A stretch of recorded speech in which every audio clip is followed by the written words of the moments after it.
Hey everyone, hope everybody's doing well out there.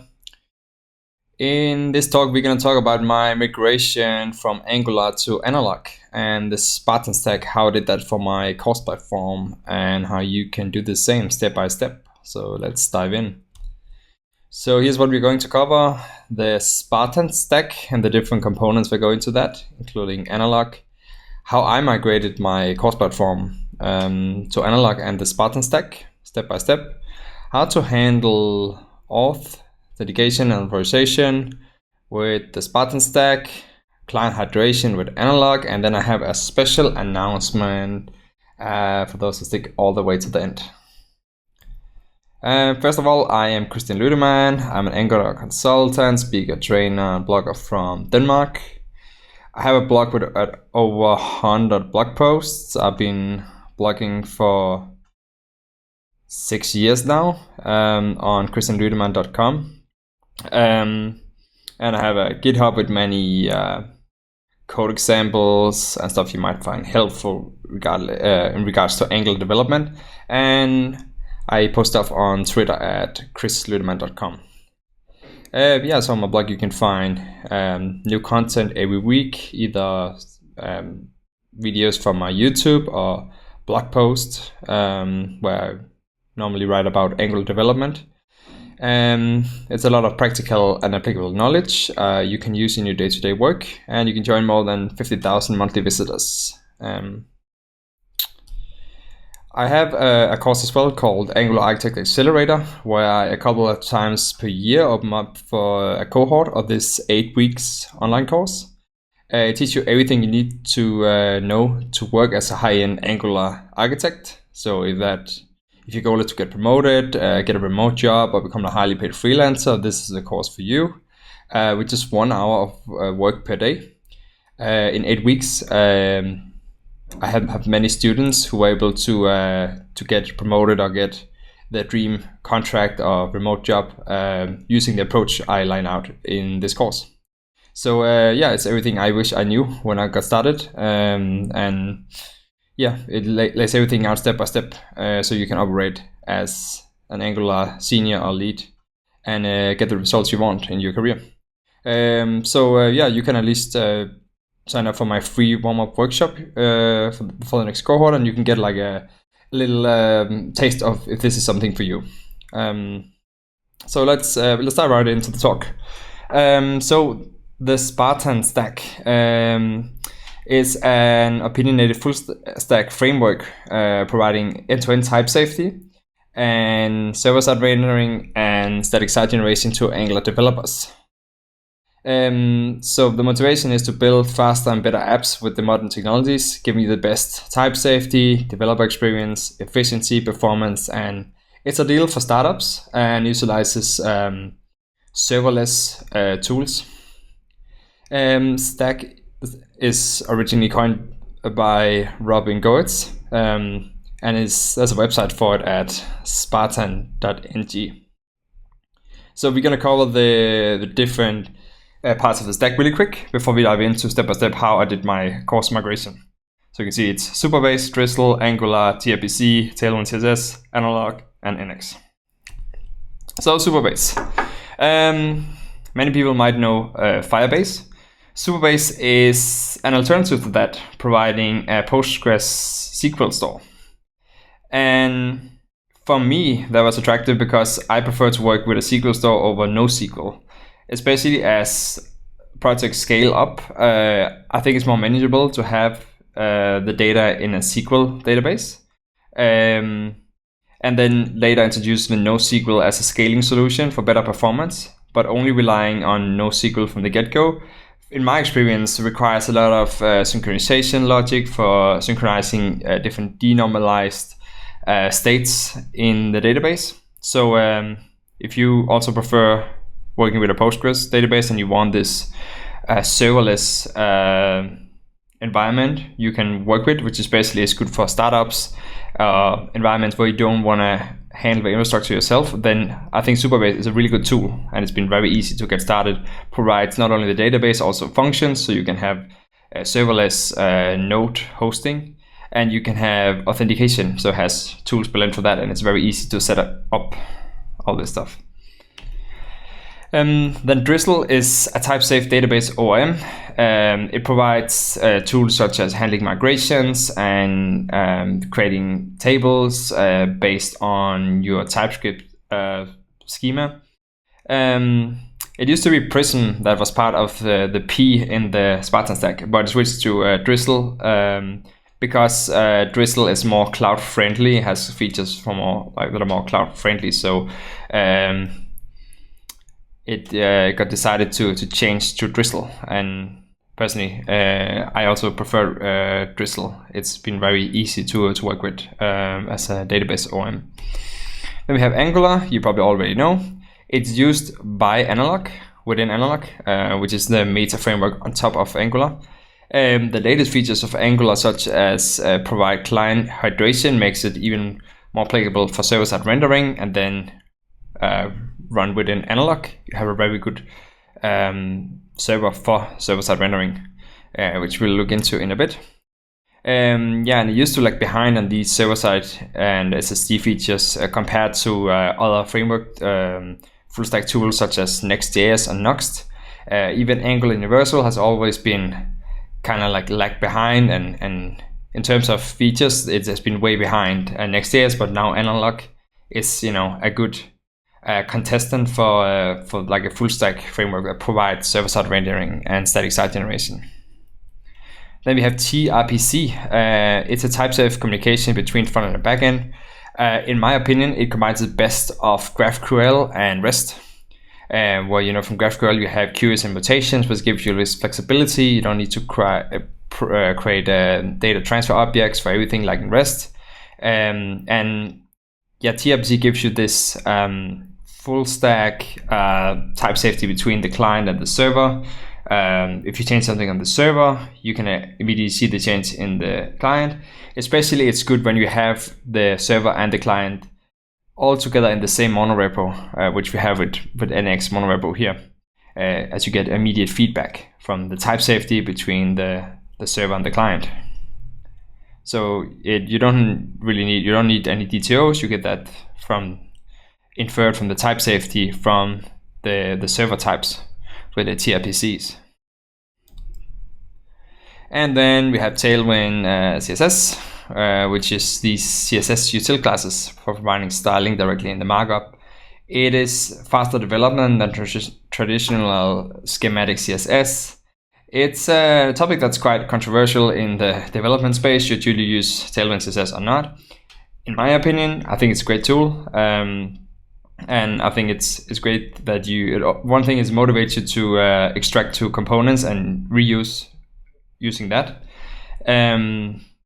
over the schematic CSS class approach. But in reality, there's some limitations with TailWindCSS, and probably for my development, I use TailWindCSS for like 80 or 90% of the styling, and then sometimes if you need like advanced styling, for example animation, then I would write CSS. So it's not like that it completely removes the need for any CSS, but I would say like in 80 or 90% of the times you can just do it here. And it also provides design tokens, color schema, spacing schema, so you get all of that stuff in a nice schema. So you have all these building blocks, including responsive breakpoints. You can, for example, apply stacking when it under a certain screen size.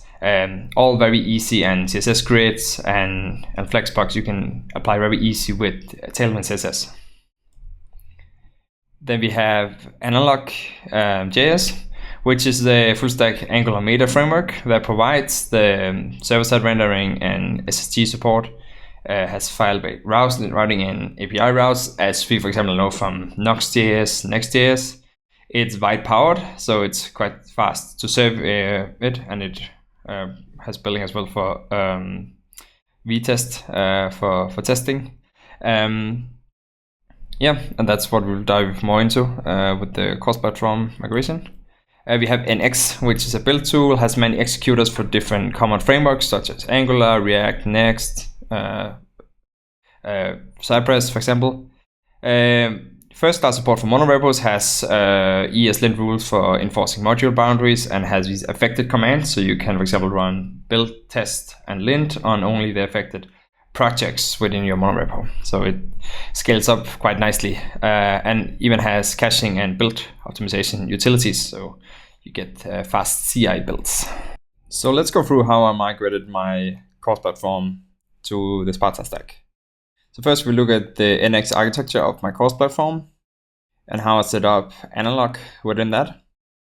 How I set up the Supabase authentication to work with tRPC and the Supabase database and Drizzle.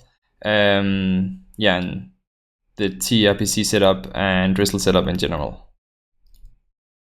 So the architecture of the course platform looks like this. This is an NX monorepo. It's a course platform, so SEO was not really a concern, but still I figured that server-side rendering with analog could still be beneficial in terms of performance. So I went to do the migration. But basically we have the existing course client, we have a course service, and that we just want to run as an analog app. So we have some stuff we can reuse already. We had the components from the course client we could basically reuse. We just had to make it work in a way that was compatible with analog and the other tools in the Spartan stack. We also see we have structure here with a lot of shared libraries. We followed the NX layered approach. So there's, for example, feature libraries, which can only depend on domain libraries, which then can depend on shared libraries. So we have this one-way directional flow, which is all enforced by ESLint rules. If you are familiar with the NX module boundary rules, but that's for, I done a bunch of blog posts regarding that. So if you're interested in that, you can check some blog posts about that. But yeah, that's a general setup. So from there to get it to the Spartan stack and with analog, since we already had an NX monorepo, there's an NX generator we can use for adding an analog app, which is npx NX generate analog at analog.js/platform app, and then analog-app, and then we get an app that looks like this.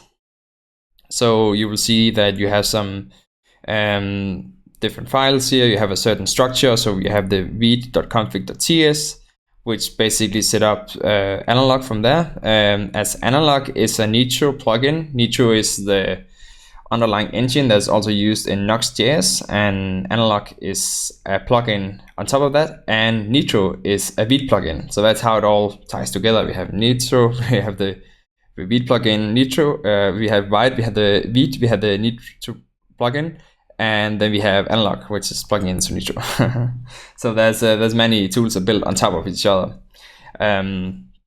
which is great. So we can build upon the success of other frameworks such as Nuxt.js.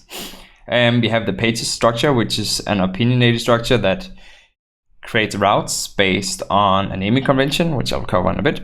And then we have the server API routes, where also there's a convention that creates routes, so you can do like API / and then some API endpoint, which here we will use tRPC. So yeah, that's a basic setup of the analog app. So regarding the pages of the analog app, there are some different kinds of pages we're using in this app. First of all, there are the dynamic pages, which are the pages with the square brackets. What is within the square brackets? That is the dynamic route param that the page takes in. And then from the activated route params within that page, we can access that param provided in the square brackets. So we see that, for example, with the selected lesson ID, we see it for the course ID and course ID dot selected lesson page ID, where we can access these params. Then we have the parenthesis routes, which are index routes. For example, for login / index page. So index routes, that means that we're gonna ignore the page name here and just take whatever folder is in. So if that is under pages, for example, we see with home, that becomes our slash page, our root home page. If it's within login, the login folder, then that index page become /login basically. So it just ignores the page name. If we didn't have the parentheses here, it would be like login/login, for example, here. So it will take whatever name there is before the .page and use that as the route name when you access the page in the URL. And then you can do a layout pattern where if you have a file like courses.courseid.selected section ID, which has a corresponding folder with some page within, then you can do a layout pattern where this courses.courseid.selected section ID page that contains like the menus and within that a router outlet, and then it can through the router outlet render this selected lesson ID or the action items page within that. So yeah, that's a pattern we use here for setting up our section plus selected lesson ID page, which looks like this, and you can see here how the layout corresponds to the menu and the sidebar here, and then there's a router outlet here, and then the select lesson ID within that folder that corresponds to that layout route file's name, and yeah, then that will render written here. So we have a selected lesson, and you can change the lesson in this sidebar, and then we update the URL and it will load another lesson here. So for getting the analog pages, we basically just reuse what we already had in the Angular SPA. So that was actually pretty easy. It's just the things around it to make it work with analog, and basically making it work with server-side rendering that took some work to set up.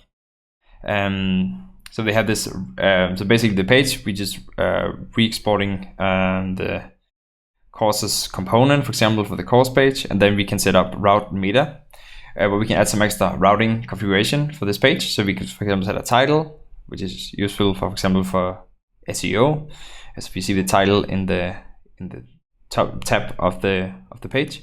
And we can set up guards and resolvers. For example, we set up a guard here with the can activate, and then there's a guard function for the off guard, which we will cover in a bit. So yeah, setting up the authentication with Supabase auth. We look at how to set up the clients, set up the guards, and make it work with tRPC. How to send the access token as header with the tRPC requests, and all this stuff we need to make it work on every part of the Spartan stack. So to create the auth client, there's an offline provided by Supabase we're using basically.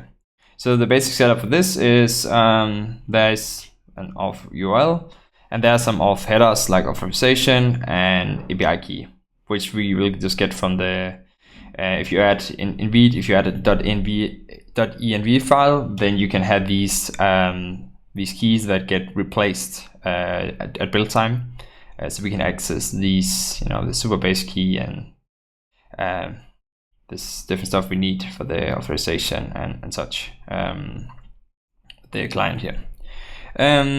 And we want to use this client be able to inject this client, and we want to create an abstraction around it, so we can control better how it's used. So what I did here is I'm setting the client creating an auth service, and I'm set the auth client within that. So then we can just inject the auth service, and that's encapsulating the auth client. And then we it's good to encapsulate third-party libraries, so we have a nice facade around it, and we control how it's used around the app. There's this method with a callback called handle client of state changes, which we set up in app component.ts, which handles when we log in and when we log out, and what we should do in terms of different auth events. So when we sign in, to make this work on the server side, we use a tool here called SSR cookie or cookie service, which also provide some utilities for accessing cookies on the server side. So we can get the cookies from the request when the client is making a request to the server. We're accessing those cookies, and here we need, for example, to set the access token and the refresh token when we are signed in. So the server has those handy, and then we do stuff with it, like authenticate the user, get the user data, and such.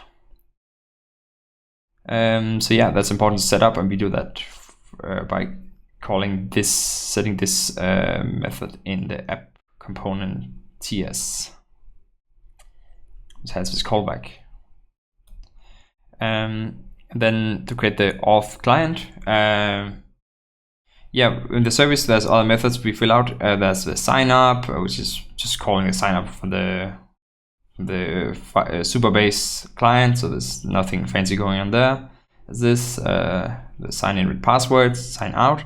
Get user, that is string because that is the one you call to authenticate and to do server-side authorization of the user, because this method here will do a request to the auth server, making sure we actually are authenticated. And so that is one you should use for when you need to, for example, check a user role for authorization. You cannot rely on the local state for this.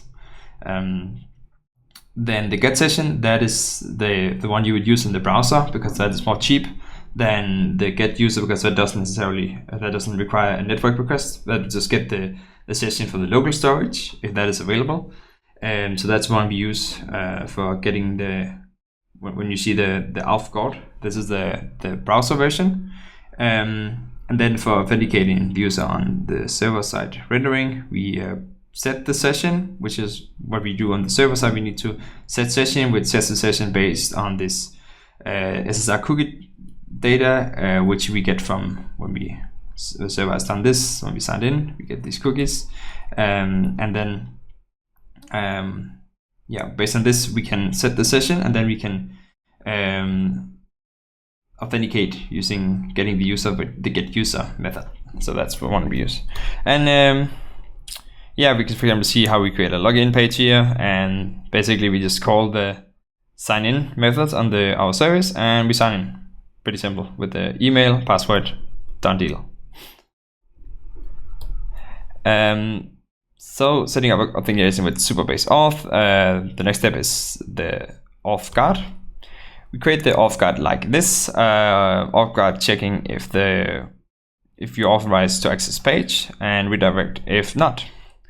So we have some different logic for browser and for the server, because it's a little different game, and you need to handle it in a different way. And so for the browser security is not, we don't need to do the extra request you do when you do the get user method from the auth client. So here we just do get session, which we get the local session from local storage, and we check if we have a session, and then we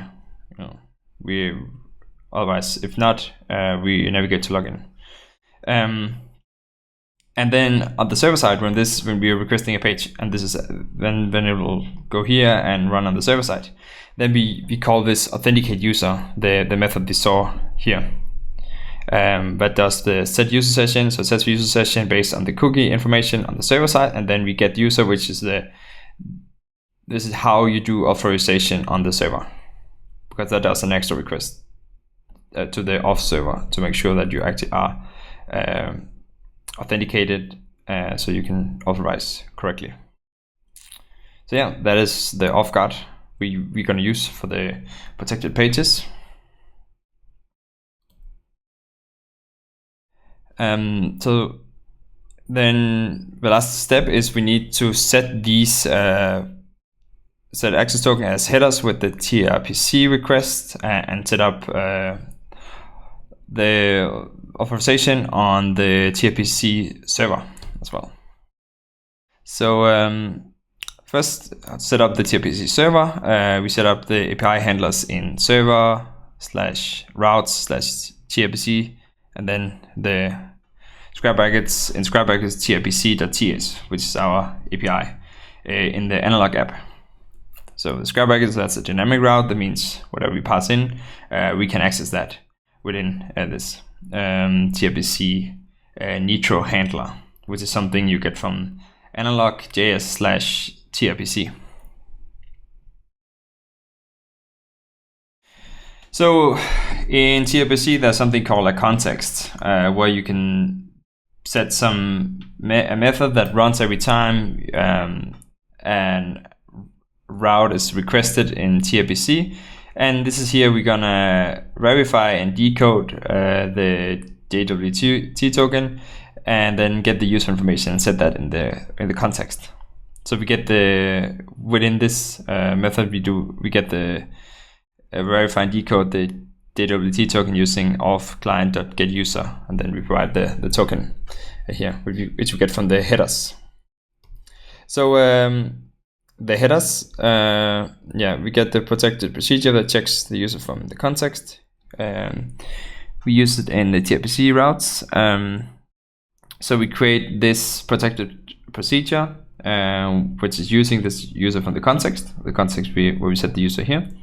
And then we can use it like this. For example, in the course router, we create these routers in tRPC, and we can use it here as a protected procedure. And then we need to set up the tRPC client. We need to make sure that it's sending the right header. First of all, we set up the tRPC client using the analog.js/tRPC, which has a client that also supports hydration, which we'll talk about in a bit, for better performance. So we can get the state from the server, and we don't need to do redundant requests to get the same data again when we run on the client. And in the app component.ts, we set when we do the handle of state changes. If we have a session, we make sure to set that as a tRPC headers, as the access token. So that's how access tokens are sent to on each tRPC request, and then we have authorization set up on the tRPC server, so everything's working now. Then we have Drizzle, which is the database OM. To set that up, we create the database schema, generate Supabase database table using Drizzle kit, and we set up some queries and updates. So for the actual setup, we use the Drizzle client, and basically we just set the database URL, which we set up in the DMV file that is available then when we run the server, and that's a safe way to set the database URL, which you will get from within your Supabase dashboard. And the schema, well, it looks like this. It's a bit much when you look at this. Like this here, we have, for example, courses, where we set the primary key as text because we want to set a specific course ID here, and the other ones we just use UUID. Primary key, and then we make sure like a random UUID is generated. And the reason why I use UUID here and not a sequence number is because in many places I do optimistic updates, and I want to have the ID of the entity available before it's created. So that's necessary for optimistic updates here. And references is with the reference and funky references, like you see here. And there's this relations here where, for example, we can set relations for sessions. So lessons has many lessons, has many action items, and that is giving us autocomplete later on accessing lessons, having sections populated with lessons this way. And then generate Supabase DB tables using Drizzle kit. So we have this Drizzle kit which gives us these tools for migrations and updating the database. So when you just initially start out and you do like rapid development, you can use Drizzle git push, which will not create any migration files, but just push whatever changes you have of your schema to your Postgres database within Supabase. If you were to do migrations, you would do Drizzle git generate will generate the SQL for the migrations, and then you can do Drizzle git migrate, which will then run migrations on the database. You can do Drizzle git drop to roll down to roll back a migration and have it removed from the remote database. And you can do Drizzle git introspect, which will pull from the remote database and generate local schema files based on that. So that is setting up Drizzle, and yeah, running using Drizzle is pretty straightforward. You get autocomplete, full type safety, so you can do like db_curate.courses, for example. So it knows we have an entity called courses. And for updates, we can do something like insert db.insert and then the schema courses, or you can do delete, same style, schema.courses, or update. Basically here you just have to do like a where query and find the course ID, and then you can set the updated data you want here. So regarding hydration, to get the best performance out of SSR, we need to set up hydration. Basically, hydration means that you resume the client in the state the server was in, so you can skip extra initial work on the client. So no redundant request or rerunning NGX reducers or any init logic. You can skip all that and just get the state from where the server left off. So SSP hydration, Angular has provide client hydration. With the analog.js/tRPC package, we have also using the transfer state API to transfer state from server to client. So you use those as the default to get the state from the requests. So you don't do redundant requests on the client. That's the basic stuff. And then, for example, for NGX, there's a tool called, there's a library called NGX Universal Rehydrate from JBell, which serializes and transfers the NGX store state down to the client, and then the client has a meta reducer basically to init the state from the server state. So yeah, I also use that. If you don't do that, you will not get the performance you expect out of analog, because there's a lot of extra reducer work going on. So there's some caveats I would also mention with analog. Sometimes, so as default, Vite doesn't transpile external dependencies, and that's also why Vite is fast, because it can like externalize this and don't do any transpilation with it, don't add it to the server bundle, but that require the libraries to be available in ECMAScript module format. And some dependencies, they're not available in that format, or they are misconfigured in that format, so they need to be transpiled by Vite to work.